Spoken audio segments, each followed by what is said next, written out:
Ini saya sedang bersama Bapak Lurah andalan kita, Bapak Yaskon, akan ngobrol-ngobrol tentang keberadaan taman kita, TPG ini. Monggo bisa disimak wawancara berikut ini.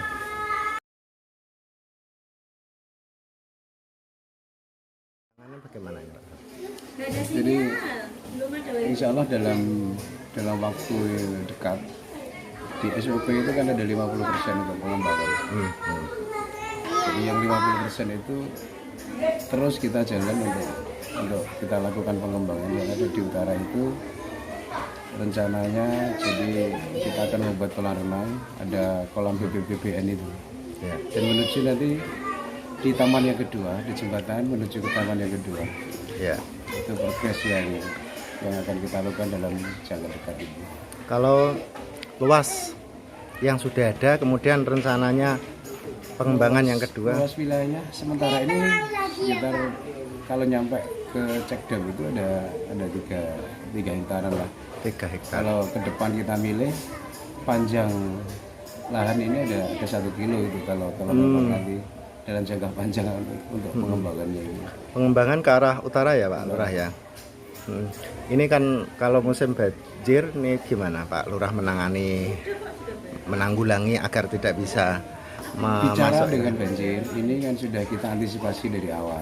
Itu program yang kita lakukan di awal. Bagaimana desa ini kan banjir, bagaimana banjir ini menjadi tidak banjir. Dan yang sudah kita lakukan adalah untuk pendinggian jalan. Yang sudah kita lakukan pendinggian jalan itu 1,5 meter sampai 1 meter, dan kita mengajak teman-teman kepala desa yang lain 8 desa bantaran di Sungai Banguwan Solo ini sudah kita ajak 2016 itu start. Kita ajak, kebetulan kita koordinatornya itu kita ajak untuk di awal langkah itu adalah titik terendah dulu disentuh. Bagaimana banjir menjadi tidak banjir. Dan di dalamnya itu ada 1.200 hektar yang harus kita selamatkan petani.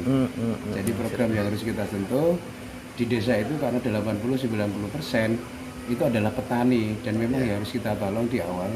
Jadi program di desa itu sebenarnya yang harus kita tolong bagaimana petani ini bisa diselamatkan. Ya. Seperti itu. Dan yang kedua, ini sudah ada langkahan, kita sudah dibantu dari pemerintah kabupaten untuk kita lakukan tanggul ini. Jadi tanggul ini panjangnya sekitar 500 meter dan melingkar ini sudah kita lindungi banjir. Bagaimana banjir tidak banjir itu. Jadi berat juga karena lahannya ini membuat wisata di tempat banjir. Iya betul. Karena itu sebuah tantangan yang harus kita lakukan. Betul. Jadi kalau nggak menantang itu kan nggak asik. Betul, Jadi tantangan benar. yang harus kita lakukan karena potensi sekali dari sini. Dalam gede itu potensi sekali, tanahnya potensi, ditanami apa-apa saja itu potensi. Sehingga itu tetap kita serius untuk melakukannya. Termasuk yang sudah kita lakukan ini. Nanti bagaimana berbagai buah di sini ada dan berbagai sayuran di sini ada. Selain kita menawarkan bagaimana alam di sini, tawaran alam, bagaimana orang yang pernah ke sini mau ke sini lagi, itu beratnya di situ. Betul.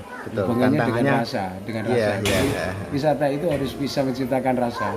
Bagaimana orang yang mau datang itu tidak jenuh dan mau datang ke sini lagi. Termasuk manajerial, penataan dari pengelola itu kita bekali ilmu itu. Bagaimana orang di sini itu nyaman, senyaman-nyamannya mungkin. Jadi ya aman, ya nyaman, ya dia itu leluasa. Bagaimana tidak ruang geraknya itu tidak terbatas. Seperti itu. Tadi dari pengunjung saya mendengar ada yang bicara hanya membayar 5.000 murah banget, tapi kok tempatnya bagus banget, gimana itu? Itu bagian yang harus kita pikirkan. Jadi kesannya kita tidak bisa di sini itu mahal-mahal kesan, termasuk itu jangan mahal. Ini tawaran ikan bengawan ini, jadi kita angkat potensi karena bengawan, pinggir bengawan, maka khasnya adalah ikan bengawan ini. Dan ke depan itu bagaimana makanan-makanan yang tempo dulu, makanan yang rikolo bendung kalau orang dulu bilang itu kita angkat kembali. Bagaimana karena saat ini kan banyak orang yang memang sudah terkontaminasi dari konsumsi makanan itu yang banyak kimia dan sebagainya. Sehingga bagaimana kita beralih tawaran ke sana, bagaimana kita beralih untuk bagaimana yang kita konsumsi itu sehat begitu. Jadi kandungan kimianya tidak banyak, dan itu untuk supaya lari ke sana. Bagaimana kita hidup sehat. Oke. Karena potensi sekali, banyak sekali kan sumber alam yang ada di desa itu termasuk ketel, lauk, bibian dan sebagainya, sayuran itu banyak sekali. Oke. Dan Kemudian jangan terbawa. ini untuk masyarakat kita di Pilanggede secara umum. Ini Pak Lurah bagaimana agar bisa menjembatani para warga terangkat ekonominya dengan keberadaan TPG ini? Sebenarnya sudah ini. Jadi kemarin kita include-kan, loket itu kita include-kan, warga itu di-include-kan di apa itu? Kita include-kan di loket itu yang loket karcis masuk itu sudah include kemarin. Itu sudah kita include-kan. Tapi ini sudah ada sih warga yang memang kita sarankan untuk membuat sebuah snack dan sebagainya itu yang memang bahannya ini dari desa itu kita libatkan, sehingga bagaimana ekonomi rakyat itu terangkat. Dan ini bagian ruko-ruko itu ya kita persiapkan untuk warga nanti, bagaimana rakyat itu dengan adanya wisata ini, ekonomi itu tujuannya itu bagaimana ekonomi rakyat itu juga terangkat gitu. Berarti ruko-ruko itu diperuntukkan untuk warga sini aja ya, untuk mengangkat. Ya betul. Ini Pak Lurah. Pesan terakhir Pak Lurah secara umum, monggo. Jadi gini, ini semua kita lakukan karena program dari pemerintah pusat, dari Kemendes itu, bagaimana desa itu berinovasi. Sehingga dengan inovasi itu menggali potensi yang ada. Potensi yang ada di Desa Pilanggede ini sangat cocok sekali untuk wisata. Dan jangan salah mengartikan inovasi. Jadi desa disuruh inovasi itu bukan hanya lari ke wisata, tidak. Sebenarnya potensi itu usaha-usaha yang lain bagaimana itu bisa dilakukan dengan berdasarkan identifikasi, menggali potensi yang ada.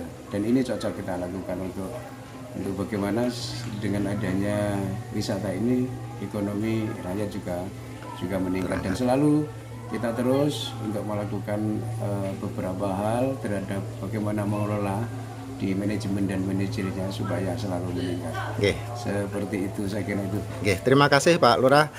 Saya sebagai warga Pilanggede yang tinggal di Semarang ikut bangga, mudah-mudahan ini Pak Lurah tetap bisa sehat membawa kejayaan desa kita dengan berbagai kreativitas yang lain. Terima kasih Pak Lurah, sampai ketemu.